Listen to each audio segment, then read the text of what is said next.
सो जय हिंद एवरीवन। आज हम देखेंगे previous year question height and distance से रिलेटेड। ठीक है ना। हाइट एंड डिस्टेंसेस में जनरली 1 to 2 क्वेश्चंस पूछे गए हैं। ठीक है ना। और कभी कभी ऐसा भी हो जाता है कि एक भी क्वेश्चन नहीं उठाता है। ठीक है। तो प्रीवियस ईयर क्वेश्चन ये दे रखा है, इसको पढ़ेंगे समझेंगे और देखिए कैसे डील करते हैं। ठीक है ना। वहां यहाँ पे कह रहे हैं the shadow of a tower is found to be X metre longer. एक टावर है और एक टावर की जो शैडो है यानी कि छाया, ठीक है ना, सन से रेज आ रही होंगी तो उससे जो छाया बन रही है वो कह रहा है when the angle of elevation of the sun changes from 60 degree to 45 degree, यानी कि सन का एंगल ऑफ एलिवेशन जो है वो 60 डिग्री से कितना चेंज हो गया है कि सर 45 डिग्री हो गया है। पहले 60 डिग्री था, फिर 60 डिग्री से कितना हो गया 45 डिग्री।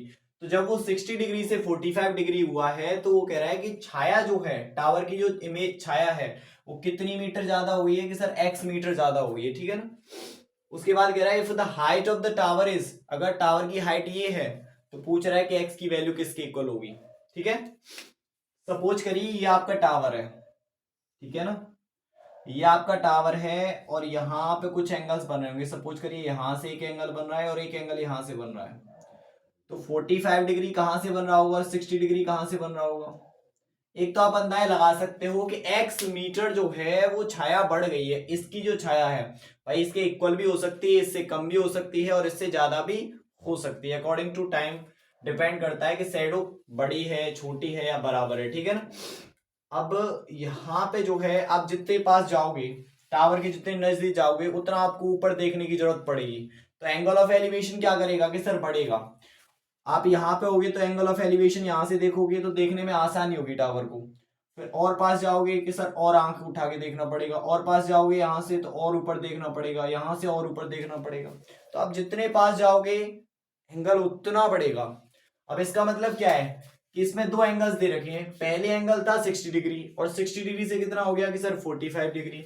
इसका मतलब ये पहले वाला जो एंगल रहा होगा ये रहा होगा आपका 60 डिग्री यहाँ पे। ठीक है ना। और 60 डिग्री से एंगल कितना हो गया है कि सर 45 डिग्री। तो ये हो गया आपका 45 डिग्री।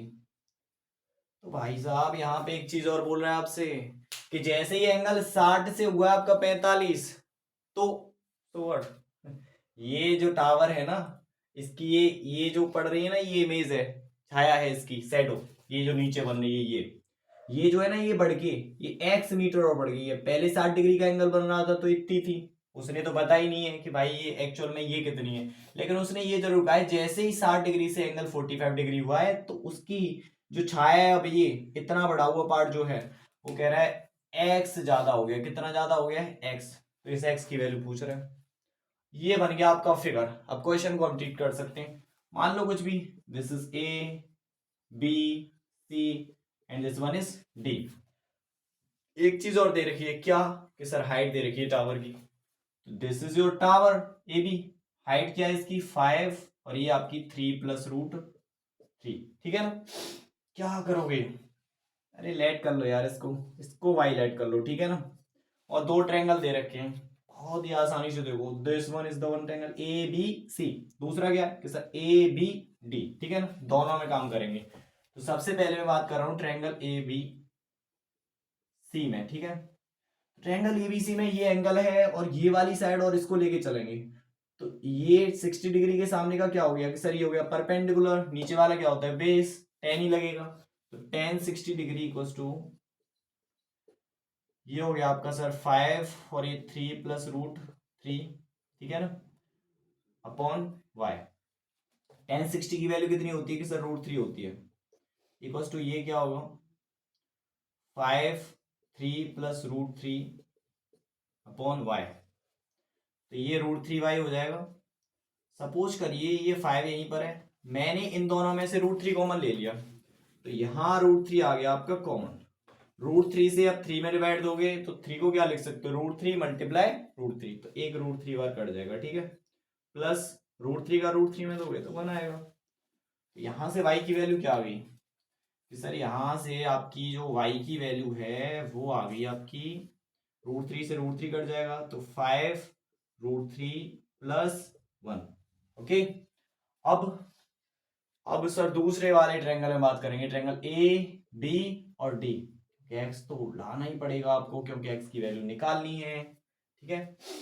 देखो ट्रायंगल कौन से वाले ट्रायंगल में काम कर रहे हैं, सर दूसरे वाले ट्रायंगल में काम कर रहे हैं, ट्रायंगल ए बी डी में, ठीक है।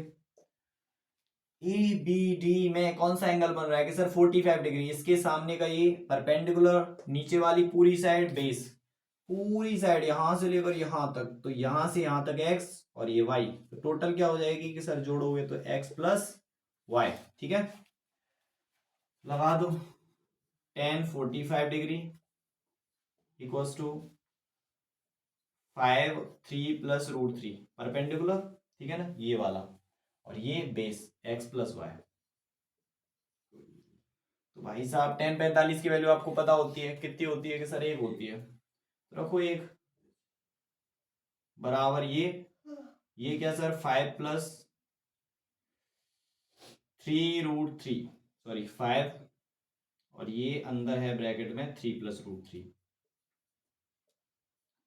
एक्स की वैल्यू पता नहीं, निकालनी है। वाई की वैल्यू आपको पता है क्या है सर कि सर ये है 5 ब्रैकेट में रूट 3 प्लस 1, ठीक है। इसको यहां पे सॉल्व कर रहा हूं मैं, इस वाले को, इधर आ जाइए थोड़ा। तो इसका इसमें मल्टीप्लाई करोगे तो ये वाला नंबर ही आएगा क्योंकि 1 है वहां पे, एक्स प्लस 5, और ये है आपका रूट 3 प्लस 1, ठीक है। और इक्वल्स में क्या है कि सर ये है 5 3 प्लस रूट 3, 5 3 प्लस रूट 3। क्या करेंगे, मल्टीप्लाई कर दो इसको इधर ले जाओ, मल्टीप्लाई करते हैं, ठीक है ना। तो इस फिगर को साफ कर देता हूँ, ठीक है ना, ये तो समझ में आ गया होगा फिगर। यहां करते हैं इसको, देखो x इक्वल्स टू, ये वाला तो यही रहेगा 5 3 प्लस रूट 3, ये इधर जाएगा तो नेगेटिव हो जाएगा, ये वाला नंबर ऐसे का ऐसे ही आपका। अब क्या करोगे, कुछ नहीं, मल्टीप्लाई करना है, मल्टीप्लाई का साइन होता है 5 3 या 15, 5 का इसमें करोगे तो ये 5 रूट 3, नेगेटिव साइन है, यहाँ करोगे तो माइनस का 5 रूट 3, और यहाँ करोगे तो माइनस का 1, सर इससे कैंसिल हो गया, सॉरी 5 का इसमें 5 रूट 3 और 5 का इसमें तो कितना आएगा 5, ये 15 माइनस 5 कितना बचेगा 10 मीटर। क्या पूछ रहा था, देखो यहाँ पे what is x equals to, so that then x is equals to 10 meter and that's your answer, okay। तो जय हिंद।